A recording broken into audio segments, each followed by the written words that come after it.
남들이 정해주는 평가를 의식하며 시달리면서 사는 건 그야말로 지옥이었습니다. 하루하루 뭐 하나 잘못해서 안 좋게 보일까 피말리고 살 떨리는 시간들이었죠. 하지만 이젠 아닙니다. 궁극적으로 자유해지는 법을 깨달았습니다. 언제든 그 시선으로부터 벗어날 수 있는 방법을 깨달았습니다. 흔히들 이야기하는 자신의 가치에 대한 이야기들과 제가 오늘 나눌 이야기가 많이 다를 거라고 생각합니다. 몇몇은 실망하실 수 있지만 만약 반대로 와닿으신다면 엄청난 변화가 일어날 거라 생각합니다. 저는 제 가치를 올려야만 한다고 생각했습니다. 이 험난한 세상 속에서 어떻게든 포장하고 장식해서라도 가치를 올려야 살아남을 수 있다고 굳게 믿고 참 열심히도 살았습니다. 이 생각은 고등학생 때부터 시작됐습니다. 당시 실용음악과가 있는 고등학교에 재학을 했는데 제가 봐도 이거 음악을 너무 못하는 겁니다. 그럼 성실하게 연습이라도 하던가 그것도 안 되더군요. 그치만 그로 인해 내 가치가 떨어지는 건 또 굉장히 의식했습니다. 남들의 한마디 한마디가 살을 찢고 피를 말리는 기분이었습니다. 그 시간들은 저를 올감했죠. 와중에 실력은 없으니 포장에 신경 쓰기 시작했습니다. 합리화, 핑계, 위선, 자기 동정들로 무장한 채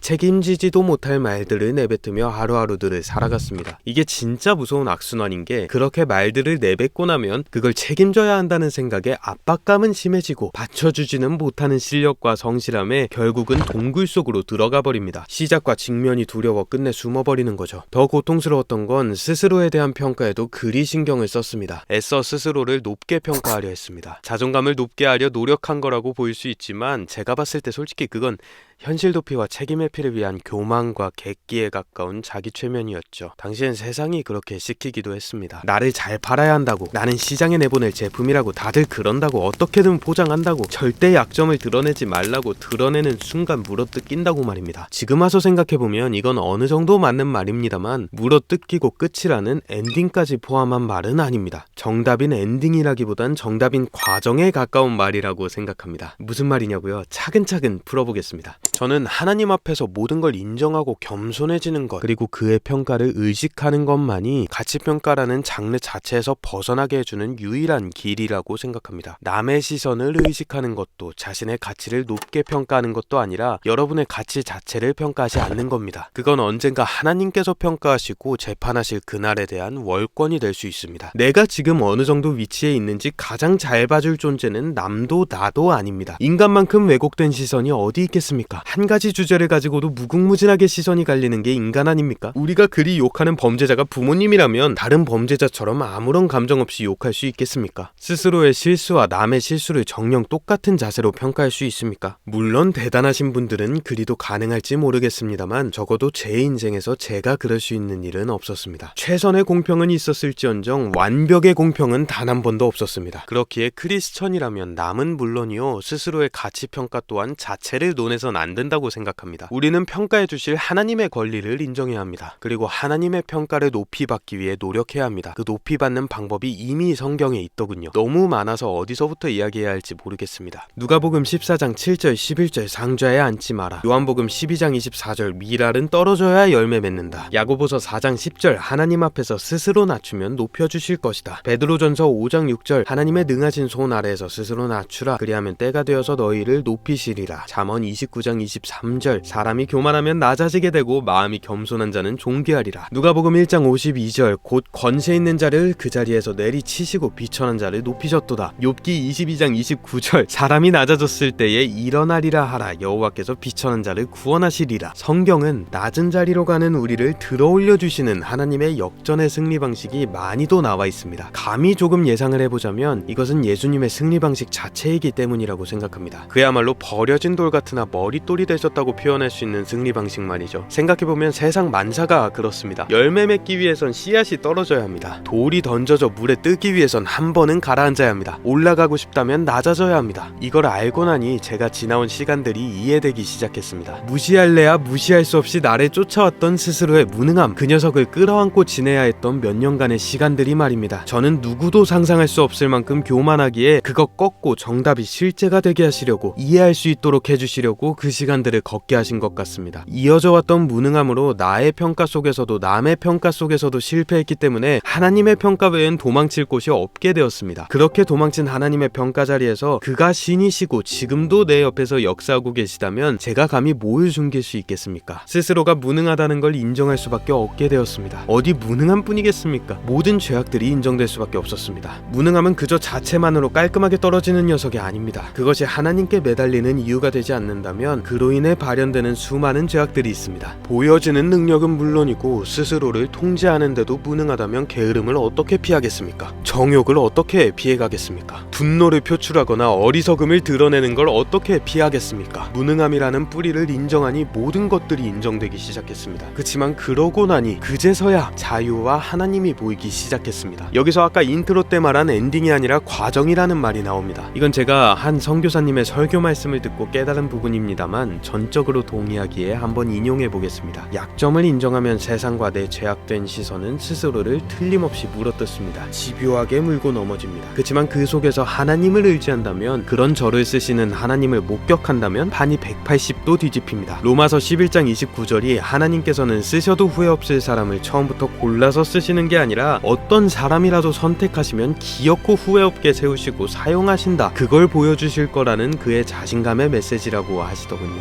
이거 듣고 나니 진짜 은혜였습니다. 제가 다른 건 몰라도 무능하고 부족한 거 하나는 자신 있습니다. 그 자신감은 몇 년의 시간들 속에서 얻게 된 확신입니다. 이런 저를 쓰신다면 틀림없이 처음부터 끝까지 하나님께서 이루어 가시는 일일 겁니다. 그걸 다른 누구도 아니라 제가 가장 먼저 인정할 수 있을 겁니다. 이거 참 신기한 현상 아닙니까? 세상에서 얘기하는 모든 것으로부터 반대되는 이야기입니다. 그치만 그건 제 삶 속에 실제로 일어나는 일이었습니다. 하나님 앞에서 권리를 인정하고 앞에서 무능을 인정할수록 남들의 시선은 물론 스스로의 평가로부터도 자유해질 수 있었으며 나를 들어쓰실 하나님을 기대하고 그의 평가에 목맬 수 있게 되었습니다. 낮아지기 위해 힘쓰는데 그 과정이 억지가 아닙니다. 이것도 참 신기한 부분이죠. 또한 내가 그만큼 부족하고 투박하기에 그러니까 하나님의 도우심이 필요하다고 구할 수 있게 되었습니다. 사탄이 더욱 싫어하는 방향으로 걷게 된 겁니다. 몸은 점점 가벼워지고 뭘 하든 시작과 행동이 빨라졌습니다. 이게 정리해서 전달할 자신이 있는 느낌은 아닌데 뭐랄까 하루가 깔끔합니다.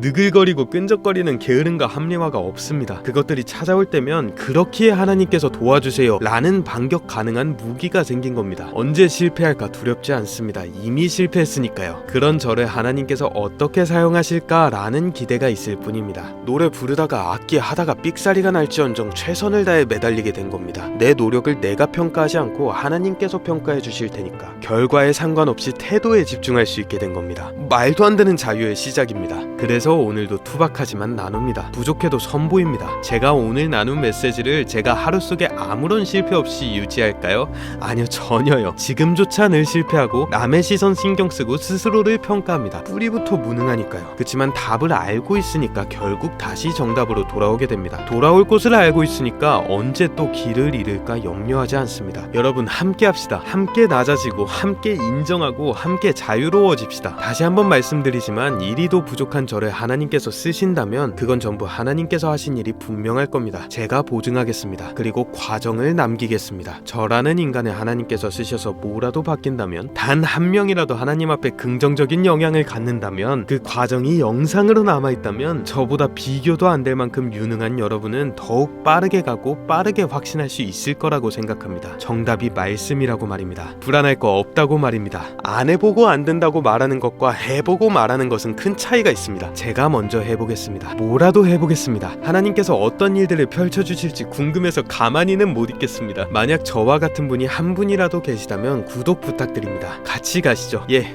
오늘 이렇게 끝입니다.